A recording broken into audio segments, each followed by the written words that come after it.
injury away from this league going back to pre-2024, not 2023, but lower than everything lower in 2024.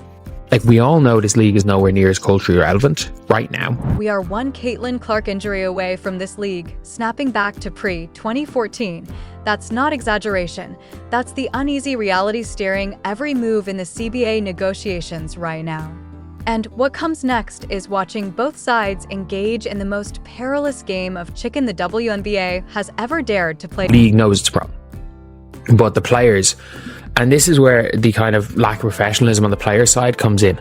Like, they're like reposting stuff about striking. They basically said here, at midnight it expires despite demonstrating our willingness to compromise in order to get the deal done. They've shown no willingness.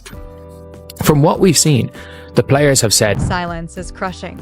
First Take isn't discussing women's basketball. ESPN isn't highlighting Paige Becker dropping 44 points. The only WNBA headline that pierced the noise in January 2025 was Caitlin Clark's first unmatched performance and rumors about her joining the Liberty. That's all. In just 6 months, the league went from cultural phenomenon to afterthought. And here's what terrifies everyone watching. The WNBA Players Association just let their collective bargaining agreement expire at midnight on January 31st. They staged an inflatable rat outside the NBA store in New York. They're tweeting about strikes, and the league sits across the table, saying one chilling word: unsustainable. Every bit of leverage they have to get as much money as they can. As long as they don't overplay their hand and the season doesn't happen. Even fuck it, even if some of the games have to be played in alternate arenas because they're double booked, who cares? At the end of the day, the only thing that matters is that the season happens. The players need to use every bit of leverage. This is a game of chicken that right now the owners are winning. So, let's break down what the players are actually demanding. Revenue sharing pegged to 30% of total league earnings, not a fixed salary cap that grows 5% annually like the league proposed. They want a dynamic system that swells and contracts with the league's yearly financial health. The league's response? That's a hard no. And here's why it gets messy. The WNBA doesn't run like the NBA. Most franchises are privately owned, each with separate budgets. The league itself doesn't control enough money to promise that kind of model. When the Players Association talks about pay equity, they're wielding a buzzword that sounds forward-thinking, but in practice, it demands a financial framework the league's current setup simply cannot sustain. AJ Wilson, Sabrina Ionescu, Brianna Stewart, Nafisa Collier. If this league shuts down, and those 6 or 7 players that I've mentioned, if the league shuts down, and every city that has a team, because yes, there are cities that have fans, every city that has a team starts a breakout league, and every single player in the WNBA, except for those 6 players, doesn't play, and they all play in their markets. And now we reach the point where both sides are playing with flames. The players claim the league isn't bargaining in good faith. They're posting about labor actions, hinting at doing whatever it takes. But look closer at what they're actually doing. They're holding firm. They've drawn a red line in the sand and are daring the league to cross it. The catch? The league knows a truth the players hesitate to admit. There are maybe 6 or 7 athletes in the entire league whose personal brand outshines their team's brand. Caitlin Clark, Angel Reese, Paige Buickers, Sabrina Ionescu, Bonna Stewart, Aja Wilson, and Nafisa Collier. That's the list.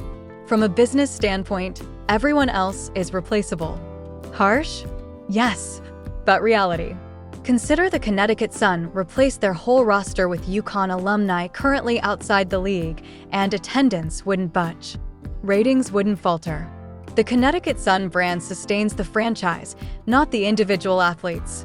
And that pattern holds for most teams across the WNBA. I think everybody knows this isn't a case of, is there going to be a 2026 season? This is a case of, is this league going to exist or not? And who has more to lose by this league not existing? And I think the players have more to lose. That's just my opinion. I think the players should hold out. I think the players, if they don't like what they get, they should hold out. They should absolutely hold out. No question about it. Get as much as you can get. Get every cent until you have to miss it. Here's the nightmare keeping everyone awake at night. Imagine the players hold firm. Imagine they actually strike and games start disappearing. The 2025 season gets delayed or wiped out completely. What happens next? The league doesn't collapse instantly, but the dominoes begin to tumble. Sponsors pull back, no product to hang their logos on. The new TV deal everyone was counting on to fund those salary hikes? Renegotiated or killed because the league couldn't deliver. Teams in smaller markets, already bleeding cash, shut down. And then what? Players think they can launch their own league or join an alternative. Reality check. Unrivaled is already floundering. We have the numbers. Despite massive injections from tech investors who imagined women's basketball as the next crypto, despite the Caitlin Clark boom creating record interest, despite signing a last-minute deal with TNT right after losing NBA rights, Unrivaled finished dead last in primetime ratings for its core demographic. And money's not going to be made up elsewhere. So players care deeply about the fans, take pride and honor and loyalty every time they take part in the court. I don't believe that. I don't believe that. Like, I mean that. And this is not a knock on certain players. It's not a knock on teams. It's not a knock on the league. I do not believe that the majority of WNBA players care about a single fan. I don't believe that. And that's not like a. I think they care about sport basketball. I think they care about their teammates. I think they care about a lot of things. I don't think a lot of them care about. Let's break down leverage, because this is where the players are fundamentally misreading the board. They're acting like they hold all the cards because the league depends on them. But the league doesn't need all of them. The league needs Caitlin Clark healthy and on the court. That's it. That's the full leverage equation right now. If Caitlin Clark tears her ACL tomorrow, revenue forecasts collapse. The TV deal gets slashed. Attendance falls back to 2023 levels. Suddenly, that dynamic revenue share the players are demanding turns the salary cap from $1.3 million to $600,000. At that point, the league isn't sustainable anyway. So it doesn't matter. The owners know it. The league office knows it. And deep down, the players know it too. That's why this standoff is so perilous.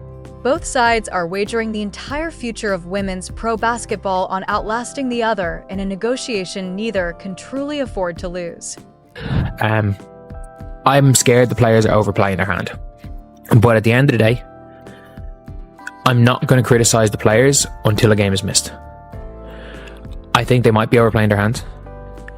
Until one game is missed, I am all for the players continuing to do whatever they can to get paid as much as possible. Until they miss one game of basketball, and then they're not only fucking over the current fans. If they miss a game if they start missing games and the season's done, the league's done, and if the WNBA is gone, I don't know what the future of women's basketball is, because Unrivaled is going. Here's what needs to happen and why it probably won't. The players need to recognize that a fixed salary cap with guaranteed annual growth is safer than a revenue share tied to a league that might not even exist in 3 years. The league needs to put enough money on the table so players don't feel exploited while the league profits off their labor. But instead, we're seeing inflatable rats, statements about being undervalued, and both sides digging in as the clock ticks down. The Players Association says they deeply care about the fans and take pride in honoring them every time they step on the court. That's PR talk. Most players in this league don't care about fans, they care about fans' money. And you know what? Most owners don't care about fans either, they care about fans' money too. That's professional sports. The difference? Owners can survive without the WNBA. They're billionaires with diversified portfolios. The players? This is their livelihood, their career. And they're gambling everything on a hand far weaker than they realized. Here's what makes it especially maddening. The players are right, they deserve more. The league exploded financially in 2024. Attendance surged, ratings soared, merchandise sales skyrocketed. Caitlin Clark's jersey outsold every NBA player except LeBron James and Steph Curry for a stretch. The players generated that value and they should get their share, but the way they're going about to destroy its golden goose. You can't demand 30% revenue sharing when the league has operated at a loss for most of its history.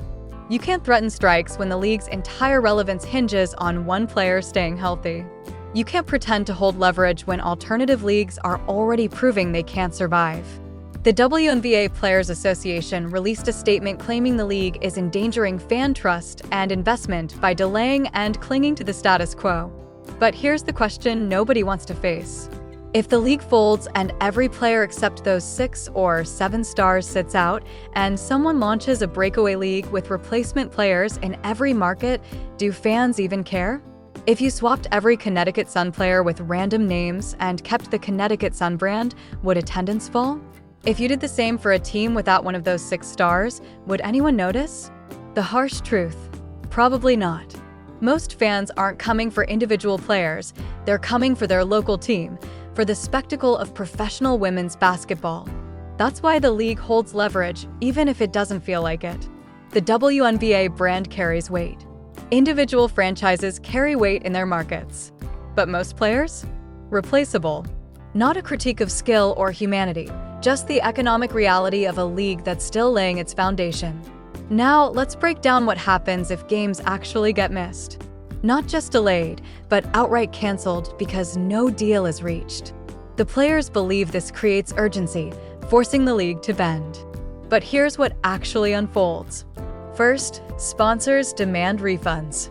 The league has to renegotiate every deal against reduced exposure. Second, television partners revise their contracts because they're not receiving the product they paid for. Third, casual fans who just started paying attention in 2024 vanish. They aren't invested enough to follow labor battles. They'll switch channels. And fourth, the story itself flips. Right now, the narrative says the WNBA is growing, thrilling, and worth backing. Strike action turns that narrative into instability, risk, and doubt, and that shift is permanent. You don't just bounce back from it. The players insist they'll do whatever it takes. But are they ready to burn $5 million? Because for most athletes in this league, that's the cost of missing a season. If you're an average WNBA player earning $200,000 a year over 10 years, that's $2 million in career earnings. Lose one season? That's 10% gone. Lose a season and the league collapses? That's everything gone. And it's not like alternative options exist. Overseas leagues pay decently, but they're not about to double their offers just because WNBA players are available. Unrivaled is already struggling for viewers. ICE, the new 3-on-3 league, hasn't proven it can survive. So where exactly do the players think they'll recoup these losses? Here's the core of negotiations. Both sides must be able to walk away. The owners can. They'll lose money on their WNBA investment, but they're wealthy enough that it barely matters. The players? They can't walk away. This is their livelihood. This is how they feed their families. This is their dream. Yet they're negotiating as if they hold equal power to walk away, when they absolutely don't.